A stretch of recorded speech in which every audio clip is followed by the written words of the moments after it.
Hey, what's up, guys? I'm so glad you found this video called Resisting the Therapist Who Threaten Your Marriage. And this is coming from the Take Back Your Marriage book. And what a great book. And I hope that as you begin this video, I just want to say a word to you that of encouragement that you're doing a good thing here by investing some time and some energy into trying to better understand your marriage and trying to better understand how to relate to your spouse. And I want to give you hope. I want to offer hope that the fact that you're still working on your marriage, if you're in not such a great place right now in your home, the fact that you're showing effort and still working on your marriage is a good sign. It's a sign that, it's not over yet. And if you just persevere, sometimes you get, through the winter and it seems like the winter's never going to end, spring comes back around again. And things can warm up again. If you guys can learn, if you and your spouse can learn to hold each other through that coldness of that winter, you can make it through to the spring. And there's hope. There's hope for your home. There's hope for your marriage. And this chapter, this section today is all about how that sometimes it can be very discouraging when you go to get help. If there are issues or problems in your home or in your marriage, even as parents, if you go to a therapist or to a counselor, and I hate to say it, but even a Christian counselor or a pastor, sometimes can threaten your marriage, to an even greater degree. Instead of being advocates for your marriage and advocates for your home and for your family, they, influenced by the rest of culture, can be another voice and a professional voice that encourages you to just cut your losses and run. And if that's the kind of therapy you've gotten in the past, I want to encourage you that that isn't the only kind of therapy that's out there. A lot of therapists, and I'm not the one saying this, this is a marriage therapist in his book who's talking about the dangers that can threaten your marriage by going to a marriage therapist who doesn't share a strong value for marriage. Some therapists kind of have the idea that a happy marriage or a happy divorce makes little difference to me. All I want to do is bring relief to you. And so advocating on your behalf, as though they are, watching out for your best interest, they think of themselves more as liberators from marriage, whatever will make you happy. And so they become kind of midwives for divorce. They may not care whether you are married. They don't have any necessarily interest in the productivity and successfulness of your home or the collateral damage that's going to be involved in a divorce. They may not think about your kids. They just want to say, what do you want? What do you want? And I'm going to help you talk through. And it's kind of done in a sense like I'm being neutral as a therapist. I'm being neutral because I'm not trying to take sides. I'm not trying to tell you that you should stay married or that you should get a divorce, but that is not necessarily a neutral stance. What I mean is, when you made a covenant before your family and your friends and your church or whoever, your community, and said that you would love this person till you died, for better, for worse, in sickness and in health, then to take a stand that, well, I don't really care what happens in that commitment. It doesn't, no skin off my back whether you're true to that commitment or not. I'm neutral.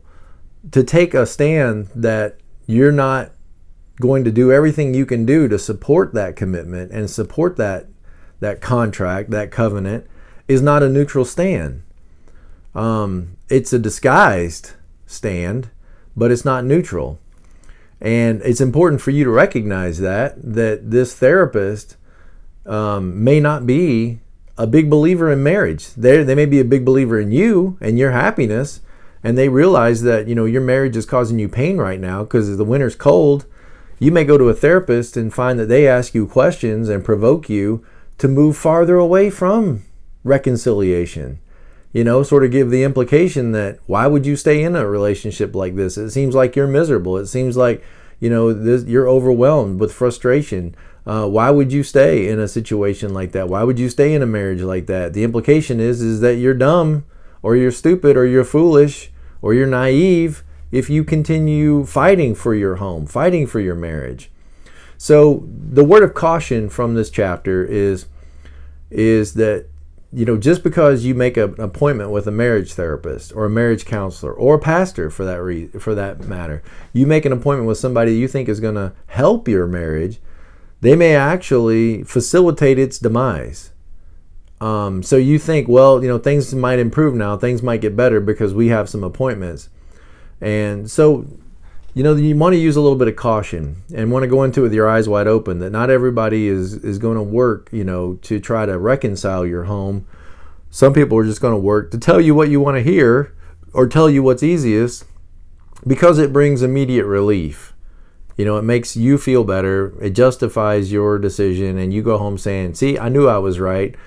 I went there and I told the therapist, how miserable I am, and he confirmed all of my suspicions that this was too far gone, and now I feel justified that I can do, I can take the next step because I've got a professional that told me I was right. And he's just saying, this marriage therapist that wrote this book, William Doherty, is just saying, use some caution.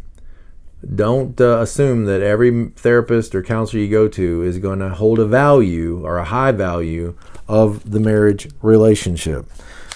So something I thought he said that was interesting in this section was that, in the 1970s, there was kind of like a realization that people could get a divorce if they were miserable, if they were abused, if they were mistreated, if they, there's legitimate reasons.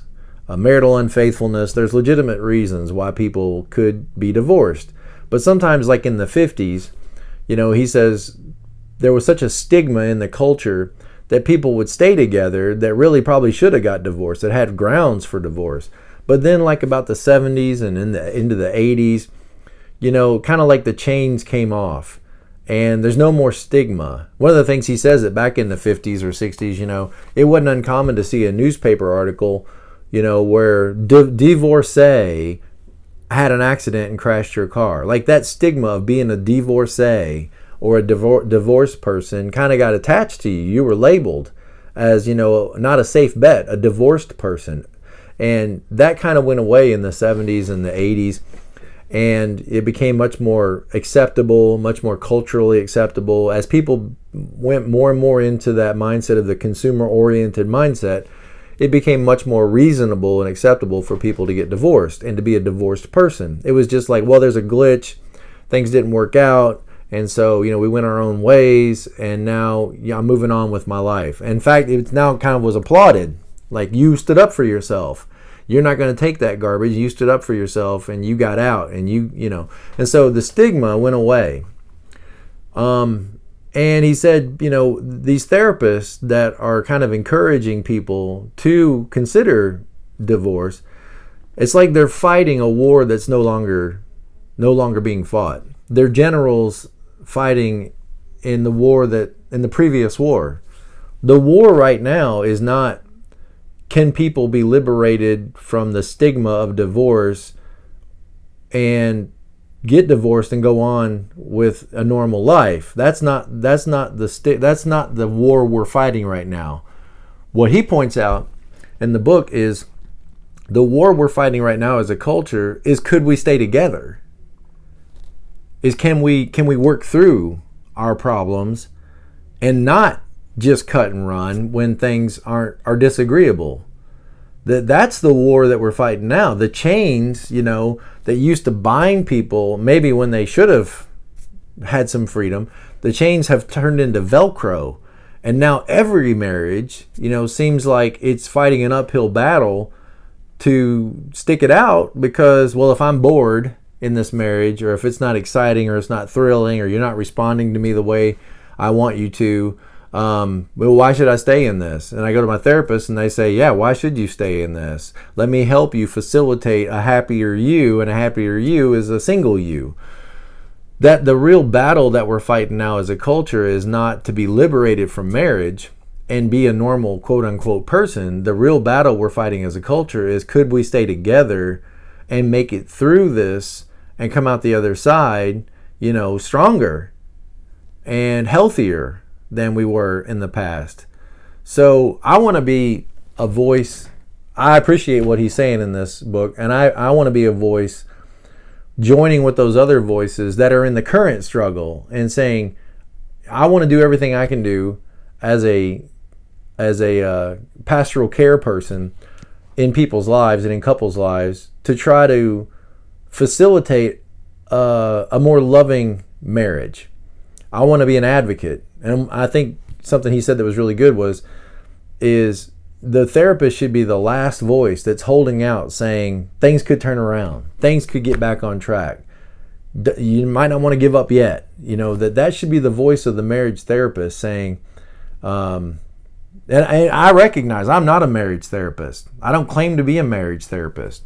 So if you're a marriage therapist and you're watching this, you might be losing your mind right now thinking, what's this, Johnny Yahoo, what does he know about any of this? And you may be losing your mind right now because my PhD isn't in marriage therapy. But I deal with people, and I deal with a lot of people, and a lot of people in a lot of marriage problems and family problems. And I think, it just helps confirm in my mind that I want to be a voice that is the last holdout that says, there's still hope, and maybe we can make it through this. Maybe we could struggle through this. Maybe we could get through this. And I don't think people should stay in marriages where they're legitimately being mistreated. And they need to be safe and all that. But one of the things that's happening in our culture is if I'm bored or I'm frustrated or I don't feel like you're, responding to me the way I'd like you to, well, then I'm emotionally abused. We turn it into like a psychological, we use these labels and these terms that we kind of diminish their significance. There are women and sometimes men and older people that legitimately are being abused. And I don't want to turn my frustration with a boring marriage into the same word, abuse, as somebody who's legitimately being mistreated. So enough about that. But long story short is I want to be a voice that joins with other therapists, counselors, lay counselors, pastors, community workers, whatever. Just friends. Forget all the titles. Just a friend of somebody who's in a marriage problem. I want to be a voice that says, look, I know you're going through some hard things right now. I know it can be tough. I know it can be difficult. But I want to help you be true to the commitment that you made and to really identify what love is so that you can express that and show that to this other person that you've made a commitment to. You're not always going to feel the love that you want to from that other person. You're not always going to get the response you're looking for from the other person, but that's okay. What's important is that you focus on the love that you're supposed to be showing. And what's amazing when you think about it, guys, is at any time at any time of any day, you are loved. Now, I know that as a minister, as a pastor, and you may not agree with that, and that's fine. But you got to answer this question in some other way then. But I know as a pastor, as a Christian, that you are loved by all the universe, right? By God. He loves you, and He's created you for a purpose and for a reason, and He's designed you, and you are loved. You're broken, but you're loved, whether you feel loved by anybody else or not. In fact, the love that people show you, like that love that you want from your wife right now, or that love that you feel like you're missing from your husband right now, is just drops in the bucket compared to the love that the creator of the universe feels for you. In fact, the love that they could give you is only love that's been generated by God Himself. So here, God wants to dump out a bucket of love on you every day. If you'll understand that and you'll receive it, and you'll just sit down for a minute, just 10 minutes, sit down for a minute and just let yourself experience the love that God has for you. The fact that you were created and designed for a purpose and in His image. And you don't have to do anything. You don't have to have any kind of accomplishments to warrant that love. You don't have to be a good person or be a nice person or get everything done in the right way before God loves you. If you can just experience that love for a second and then realize that any love that other people show you has to come from God as its origin and its source, and it can only be drops shown compared to what the Creator shows you or wants you to know and understand, then if I'm full already, think about how different your life would be if you were full already, full of love, and you're not compelled to try to earn and gain people's love. Well, then you'd actually be free then to love them. without thought as to, well, am I being treated fair? Am I being receiving back? That consumer mentality just goes away because you don't need it. You don't need the other person to respond to you in some way, because anytime you want to, you can get alone and get tapped into the greatest source of love there is. So you don't need to chase after everybody's little bits of doses, little bits that they can give you when you've got an endless supply. All right. So what else do we want to say about this chapter? There's a lot of unnecessary pain. Where'd I put my glasses? Here they are. There's a lot of unnecessary pain and unnecessary divorce created by incompetent therapists. Okay, and probably a lot of them are. I don't know. I can't really speak to that, where they don't have enough education or their education is in the wrong areas. I'm an incompetent marriage counselor, I don't know. I'm a student. I love people and I love information. I want to bring you what changes my life and my mind. And one of the things he says is if the marriage therapists aren't having 70% or more retention rate, couples staying together, then they don't have a very good track record. Okay? I can't speak to that, but that's pretty aggressive. 70% of the couples that you see stay together. That's awesome. And if it's less than that, he's saying as a counselor, you got to ask, where are you steering people to if they're not staying together? Not every couple's going to stay together. There's nothing you can do for some people. And that's a big weight off your shoulders when you realize that. The people got to want to help themselves. You can lead a horse to water, but you can't make them drink, right? People have got to want to change. And a lot of people don't want to change. You can give the medicine to people who are dying and they won't take it because it tastes bad. Oh, this tastes bad. Like, you're dying. You need to take your medicine. I don't want to take it. And they'll die because they don't want to change. Some people you just can't help. Okay? All right. So what else here? There's a sense of hopelessness that can come over a couple if they go to a therapist or a pastor or a counselor they think is going to help them. And that person diminishes them and says, wow, this is really, I don't know how you stay with this person. I mean, they kind of give the idea that other person, needs some kind of wiffle dust put over their head or some kind of, psychotherapy or some kind of prescription or something. They need something special that, that common sense can't address.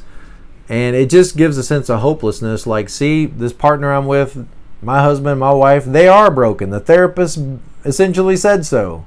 There's no hope for us now because it's fundamentally flawed and fundamentally broken. So the best thing I can do is liberate myself from this broken person, from this broken marriage. Well, hey, here's the truth for you.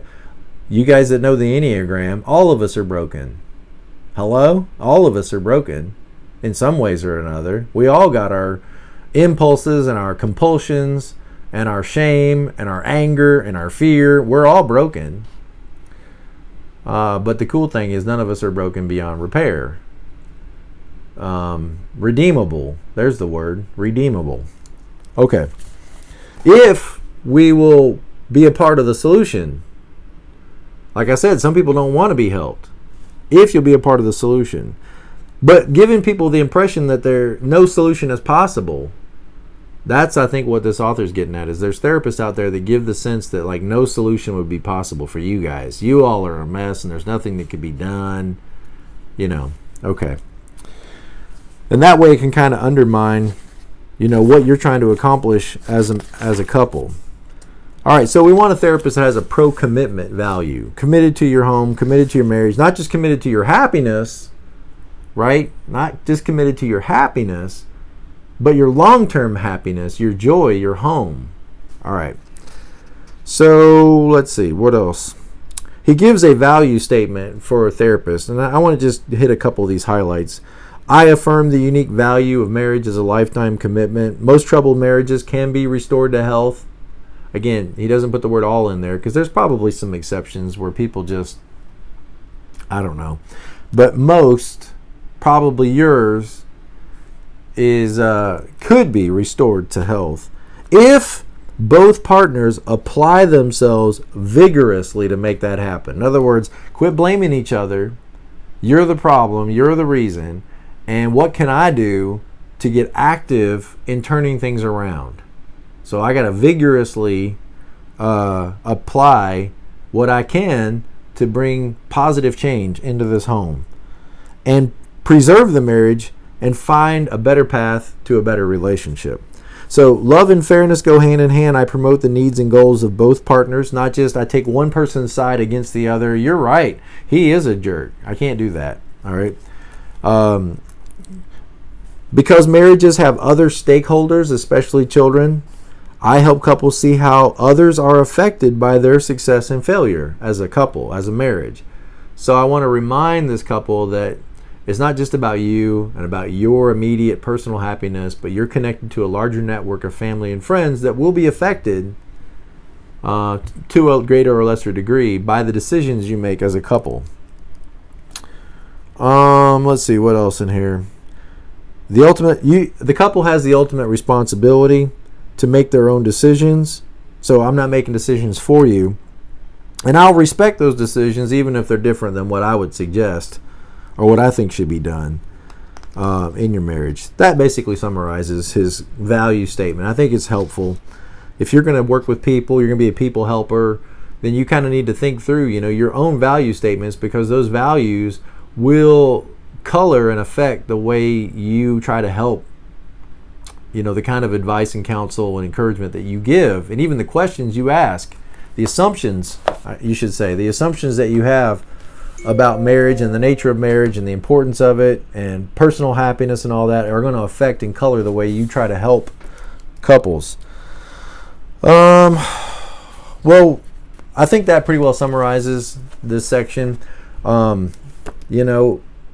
Look for, if you're going to a counselor or therapist or need one, make sure you find somebody that shares a pro-commitment to your marriage, looking for your long-term benefits and health, not just will give you an immediate answer to make you feel better, and not somebody that wants to just have lots of appointments, charge you all kinds of money, or your insurance all kinds of money for lots of appointments where you can dig into everybody in your life that's mistreated you. What you want is, I don't want somebody that's going to help me right now. Let's turn things around. I don't want to focus on the past. I don't want to focus on everything.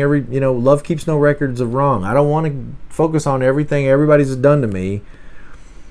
I want help for right now and to turn this marriage around so that we can have our best tomorrow. There we go. All right. As always, be present to life. Like, comment, and subscribe. If you know somebody's going through this issue right now, feel free to share this video with them. Encourage them in any way you can. I appreciate you guys and the work you're doing and the help you're giving to others, the encouragement that you're giving to others. And let's do this together. Let's partner with each other. And as I learn and grow, I'll share this information with you so that you can then take it and change other people's lives. And together we're going to work, like I just said, work for a better tomorrow. All right. See you guys. Have a great day.